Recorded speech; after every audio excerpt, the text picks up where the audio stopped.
क्यों इस अभिनेत्री ने एक क्रिकेटर के प्यार में पड़कर अपना अर्श पर चल रहा करियर बर्बाद कर लिया। 90 के दशक की एक खूबसूरत अदाकारा जिनके नैन नक्श और हेयर स्टाइल माधुरी दीक्षित जैसी थी। इन्होंने सिर्फ 4 साल के अपने करियर में ढेरों हिंदी और साउथ इंडियन फिल्मों में काम किया। लेकिन क्या आप यकीन करेंगे, अपनी पहली फिल्म से लोगों को अपना दीवाना बनाने वाली इस एक्ट्रेस की शादी परिवार वालों ने बचपन में ही करवा दी थी। क्या आप यकीन करेंगे, शाहरुख खान जैसे सुपरस्टार के साथ बाजीगर जैसी फिल्म में काम करने से इन्होंने मना कर दिया था। और क्या आप मानेंगे, इन्होंने अपने अर्श पर चल रहे करियर को एक शादीशुदा क्रिकेटर के प्यार में पड़कर खत्म कर लिया और फिल्मों को अलविदा कह दिया। कौन थी ये अभिनेत्री और क्यों लगाए गए इनके ऊपर होम ब्रेकर होने के आरोप, और अचानक ये टैलेंटेड एक्ट्रेस इंडस्ट्री से कहां गायब हो गई, बताएंगे सब कुछ। बने रहिएगा वीडियो के अंत तक। दोस्तों, बॉलीवुड में कुछ सितारे ऐसे भी होते हैं जो सिर्फ कुछ समय के लिए चमकते हैं और फिर हमेशा के लिए गायब हो जाते हैं। आज हम ऐसे ही सितारों के बारे में बात कर रहे हैं जिन्होंने सिर्फ 4 साल फिल्मों में काम किया और अपनी एक अलग छाप छोड़ी, लेकिन अफसोस ये अचानक गायब हो गई और फिर कभी लोगों को नजर नहीं आई। दोस्तों, आज हम बात कर रहे हैं 90 के दौर की फेमस एक्ट्रेस फरहीन खान के बारे में। फरहीन का जन्म 1973 के चेन्नई के तमिलनाडु मुस्लिम परिवार में हुआ था। इनका पालन पोषण और शुरुआती पढ़ाई चेन्नई में हुई। इनके परिवार के बारे में ज्यादा जानकारी नहीं मिलती है। फरहीन बेहद खूबसूरत थी और उनकी खूबसूरती के कारण ही इन्हें फिल्मों में काम भी आसानी से मिल गया। इन्होंने अपने काम की शुरुआत साल 1992 में आई फिल्म जान तेरे नाम से की थी। इस फिल्म में उन्होंने रोनित रॉय के अपोजिट काम किया था और इनकी पहली फिल्म सुपरहिट हो गई।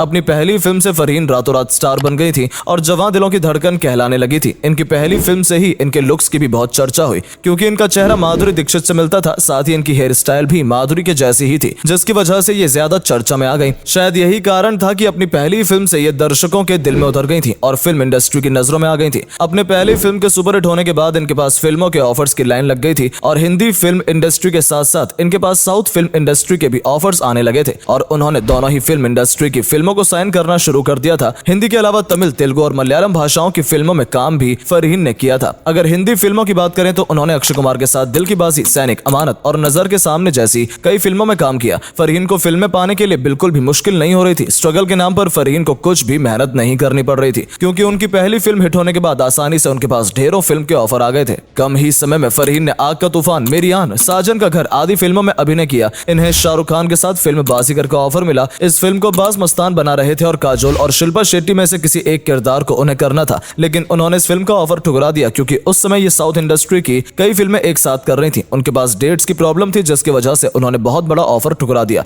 शायद उन्हें नहीं पता होगा कि यह फिल्म आगे चलकर सुपर डुपर हिट होने वाली है और फरहीन ने एक अच्छा मौका गवा दिया। लेकिन इसके साथ ही कुछ और भी था जिसने इनके फिल्मी करियर को पूरी तरह से खत्म कर दिया। इस घटना की बात करें तो 1994 में एक पार्टी के दौरान इनकी मुलाकात हुई कंट्रोवर्शियल क्रिकेटर मनोज प्रभाकर से। पहली मीटिंग में दोनों एक दूसरे को दिल दे बैठे और पसंद करने लग गए। धीरे धीरे कुछ और मुलाकात हुई और दोनों एक दूसरे के प्यार में पड़ गए। आपको बता दें कि मनोज प्रभाकर उस समय शादीशुदा थे और एक बच्चे के पिता भी थे। इसके बावजूद वो फरहीन के साथ इश्क फरमाने के पीछे नहीं रहे। आलम यह हो गया कि मनोज और फरहीन एक साथ लिव इन रिलेशनशिप में रहने लगे। जानकारों की माने तो फरहीन की शादी बचपन में ही हो चुकी थी और इन्हें बालिग होते ही अपने ससुराल जाना था। लेकिन जब वो 18 साल की हुई थी तो उन्होंने अपने घर वाले से ससुराल जाने के लिए मना कर दिया और अपने बाल विवाह वाले पति से तलाक ले लिया था। बताया जाता है कि इस समय इनकी दादी ने इनकी बहुत मदद की थी और उसके बाद फिल्मों में आई थी। फरहीन मनोज के साथ अपनी जिंदगी प्लान कर रही थी, तभी मनोज की पत्नी संध्या को इन दोनों के एक्स्ट्रा मैरिटल अफेयर के बारे में पता चला और इसके बाद ये बातें मीडिया तक भी पहुंचने लगी और संध्या का घर तोड़ने के कारण ही मीडिया ने इन्हें होम ब्रेकर का तगमा दे दिया और ये खबरें प्रमुखता से अखबार छपने लगी।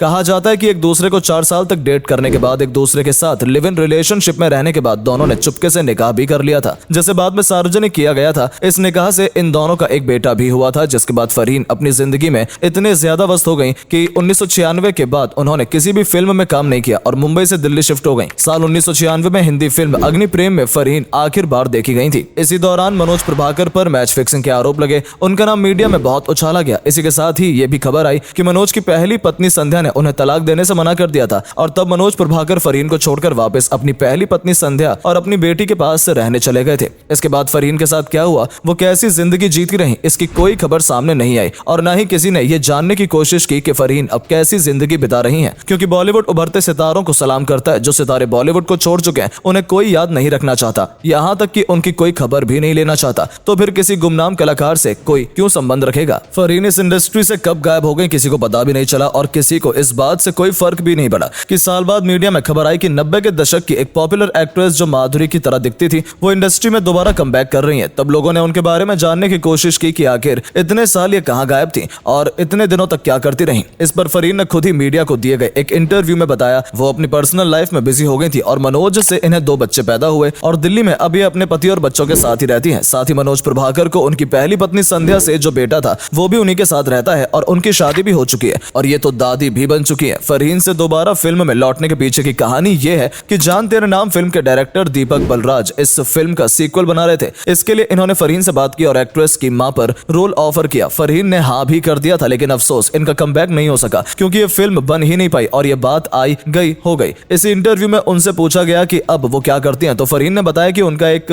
स्किन केयर कॉस्मेटिक का बिजनेस है जिसे ये चलाती हैं। इसका नाम नेचर है, जिसकी ये मैनेजिंग डायरेक्टर के साथ साथ फेस मॉडल भी हैं। कहा जाता है कि इनके इस बिजनेस का टर्नओवर करोड़ों में है और अब ये एक सफल बिजनेस वुमेन बन चुकी हैं। इसी के साथ ही फरहीन ने बताया कि अपनी पर्सनल लाइफ में ये इतनी ज्यादा व्यस्त हो गई थी कि फिल्म इंडस्ट्री में ज्यादा आना जाना नहीं हो पाया। इंडस्ट्री से जाने के बाद शक्ति कपूर और आदित्य पंचोली जैसे कुछ दोस्त थे जिनके कांटेक्ट में ये रही। 2017 में एक बार ये फिर सुर्खियों में आ गई जबकि उन्हें और उनके पति मनोज प्रभाकर को कुछ चोरों ने लूट लिया था जब इनकी कार से पैसा और मोबाइल चुरा लिए गए थे। साल 2019 में दोनों एक बार फिर चर्चा में रहे जब मनोज की पहली पत्नी संध्या ने फरहीन और मनोज पर उनका फ्लैट हड़पने का आरोप लगाया और इन पर केस भी दर्ज कर दिया कि दोनों ने बिना बताए उनके फ्लैट पर पहले कब्जा किया और फिर उसे बेचकर पैसे हड़प लिए। लेकिन इस मामले में आगे क्या हुआ कोई जानकारी नहीं मिलती। फरहीन आज दिल्ली में अपने परिवार के साथ रहती हैं और उन्हें बॉलीवुड छोड़ने का कोई अफसोस नहीं है। हम उम्मीद करते हैं फरहीन फिर से बड़े पर्दे पर नजर आएंगी। उनके अच्छे भविष्य और स्वास्थ्य की हम कामना करते हैं।